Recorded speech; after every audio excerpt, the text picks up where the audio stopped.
Good afternoon, Dindo Matino Abante po. Ang question ko is all about national ID backlog. 6 or 7 years ago, since the national ID program was implemented, and still fell short pa rin yung PSA na 93 million and 36 million pa rin yung backlog. So ano po ang magandang solution to speed up? Kasi parang nagre-request ng budget, yung PSA, ng additional budget para Go ahead, Senator Ping. Ako yung author sa sponsor ng National ID. Alam niyo naman yan kasi nag-cover kayo sa Senate. Ang naging problema talaga implementation. Kasi yung budget, lagi may budget yan eh. I remember yung right after we passed pass it into law, no? Meron kagad na 25 billion pesos. And multi-year talagang pinopondohan yan para talagang yung implementasyon mapadali. Kasi ito yung Kasi sa tinagal-tagal ng panahon, tayo lang yung walang national ID. Ang Amerika merong SSS, lahat, halos.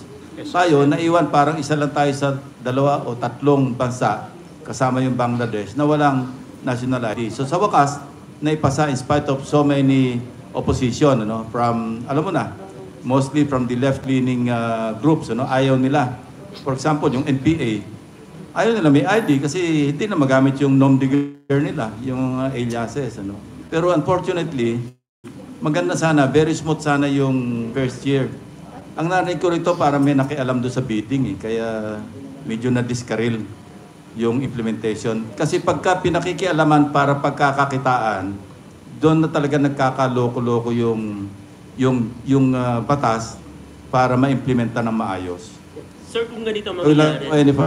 At yun ang information ko na rin dahil nga sa akin nakakaabot yung information dahil ako yung at matagal ang debate nito, talaga pinaglaban ko. Si PNP pa ako, iba yung outlook ko noon nung nasa law enforcement ako para sa crime fight. Pero yung national ID, foundation para sa social services. Imagine kung meron tayong efficient na national ID system, hindi na tayo mangangapa kung sino yung bibigyan ng ayuda. Kasi tukoy na natin kung sino talaga yung nararapat na bigyan ng mga tulong ng pamahalaan. So sayang, napakasayang talaga, napakagandang legislation, not because I sponsored it, not because I authored it, or co-author kasi Senator Dirulan ang principal author, siya una nag-file. Ano? But yon sayang. So dapat mabantayan, oversight, at again, ma-review yung pondo kung paano na gastos. Senator Soto, your response? Yes. Anything that I would say would be hearsay. So, ang pinakamaganda, tanungin mo si Peter Was. You know him, di ba?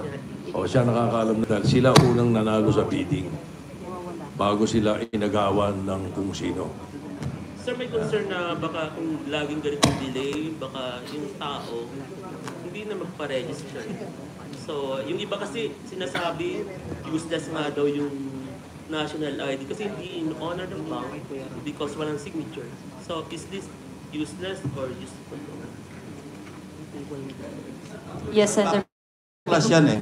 Isang backlash na pagka hindi mo rin naman magamit efficiently yung national ID mo kasi hindi tinatanggap kasi nga mayroong talaga may epekto yan. Natatama rin yung iba na magpa-rehistro. Meron akong kilala, 2 years na nag-apply. Hanggang ngayon, wala pa yung ID. Pero ngayon, nasa website na ng Igo. Nandun na. Pwede mo makita mismo yung national ID na nakapublish doon. Although, wala kayong talagang plastic. Pero at least, ang importante naman, alam mo yung PhilSys number mo. Yung on space, meron nga temporary number yan. Kasi yung numero, binibigay in a small slip of paper na pwede natin mawala. So yung iba, nawala na yon. Ako kasi ginawa ko, nilagay ko sa notes ng app para mawala man lang yung maliit na papel, hindi mawala sa iyo yung kung ano yung PhilSys number. Kasi mahirap ding memoryahin, marami yung numero eh. Do we have any other responses? Yes, Sir Erwin. Go ahead. Nag-apply po ako ng national ID. Nasa media pa po ako. Then naging secretary ako ng DSWD, yung congressman. Ngayon, paakyat na tayo paakyat. Yun ang problema. Tama po yun. Napakarami natin magagandang proyekto. Dapat memorize na ho natin ito sa media. magandang proyekto na antala o nasisira dahil papasukan ng politika. Kung hindi man, korupsyon. Yun lang ho yun, bottom line. National ID, yung ating mga plaka na sasakyan dati, yung mga kalsada, flood control. Basic eh. Magaganda po lahat ng proyekto, magaganda pag pinakinggan mo, pinanood, pag presenta sa tao.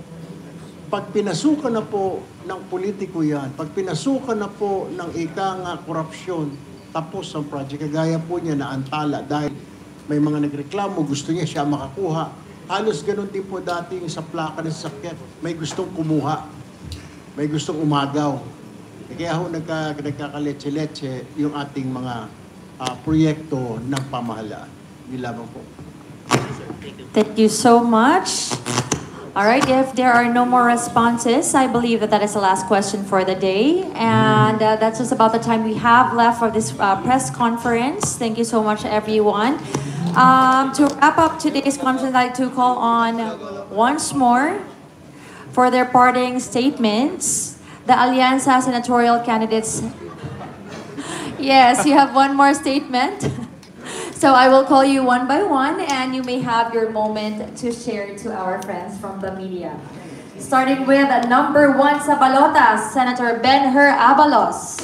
Well, I would like to congratulate the province of Laguna, lahat po ng LGUs, napakaganda po na pamamalakad po rito. At salamat po sa pagtanggap sa amin sa Alyansa, pag-host sa amin ngayon. Thank you. Up next, number 9 sa Balotas, Senator Abby Binay. So tayo nakakalahati na.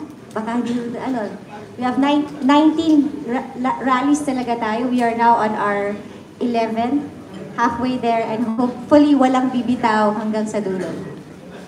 Thank you so much. Up next, number 33 sa Balotas, Senator Ping Lacson. Alyansa para sa kaunlaran. And of course, we have number 59 sa Balotas, Senator Tito Soto. Same as above. Up next, number 61 sa Balotas, Senator Francis Tolentino. Congratulations po sa Laguna. Inihintay po Puto Binyan, Lanzones, Quezon Puti. Siguro sa inyo, Bukupay pa, kasama pa yung Bukupay. Maraming salamat po, Province of Laguna.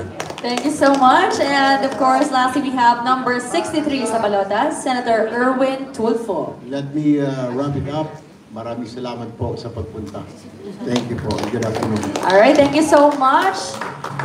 At this point, we will have our photo op, requesting for all of our friends from the media to please remain seated para po hindi natin mablock ang camera sa likod. So once again, requesting everyone to please be mindful of the cameras behind you.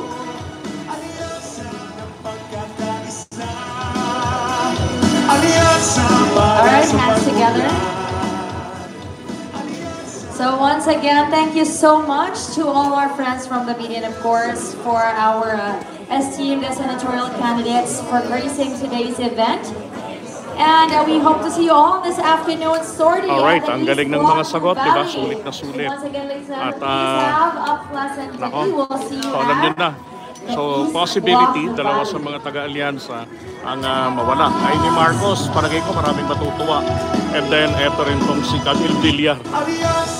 Bye-bye po. Kita-kita mamaya. Alright, kita-kits po tayo mamaya sa venue. Thank you so much sa nagpakulit kay Agosto.